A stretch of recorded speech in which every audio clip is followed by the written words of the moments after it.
Europe 1, 7h13. Europe 1 matin, Bruce Toussaint. Sa parole est d'or. Voici Axel de Tarlet pour le Zoom Écho d'Europe 1 matin. Bonjour Axel. Bonjour Bruce. L'économie française a reculé de 0,3% au cours du dernier trimestre. C'est le plus mauvais chiffre depuis 3 ans. Mais, ce n'est pas forcément une consolation d'ailleurs, c'est encore pire ailleurs. Oui, alors la France a reculé de 0,3, vous l'avez dit, mais l'Allemagne a fait moins 0,6, l'Italie moins 0,9, le Portugal moins 1,8. En fait, toute cette déprime s'auto-alimente. Si l'Allemagne recule, par exemple, c'est parce qu'évidemment, les Français, les Italiens, les Espagnols achètent moins de produits allemands. Mais donc, et c'est la bonne nouvelle, vous l'avez dit, la France ne s'en sort pas si mal, enfin, plutôt moins mal que les autres. Ça veut dire qu'on peut espérer un peu de clémence de la part de Bruxelles sur la fameuse question des déficits.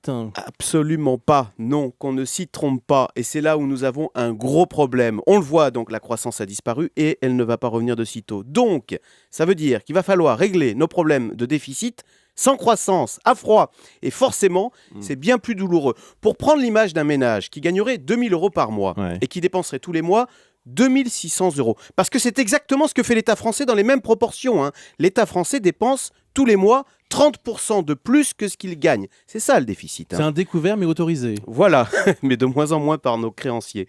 Alors jusqu'à présent, on s'en sortait grâce à la croissance. Donc pour prendre l'image du ménage, on était régulièrement augmenté, ce qui permettait de boucher les trous. Bien maintenant, la croissance a disparu.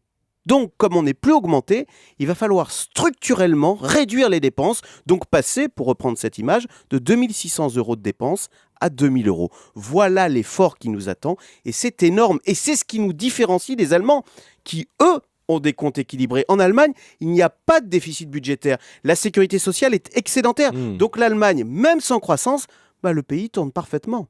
Donc vous nous annoncez des mesures douloureuses. Bah oui, on va devoir tailler dans les dépenses de fonctionnement de l'État, les régions, les départements, mais aussi, c'est ce qui est nouveau, les allocations, les retraites, les aides au logement, les aides familiales. Et Bruxelles va surveiller ça de très près, car on l'a compris, l'économie française tourne au ralenti et ça risque de durer. Donc l'État, qui est une machine à dépenser toujours plus, eh bien l'État va devoir s'adapter, rétrograder, se mettre lui aussi en sous-régime. Le chiffre du jour, 2 800 000. Le Grand Prix de Formule 1 qui commence le mois prochain sera désormais diffusé sur Canal+. TF1 a refusé de renchérir face à des audiences décevantes avec 2 800 000 téléspectateurs l'an dernier contre 4 millions il y a 10 ans. Merci beaucoup Axel de Tarlet.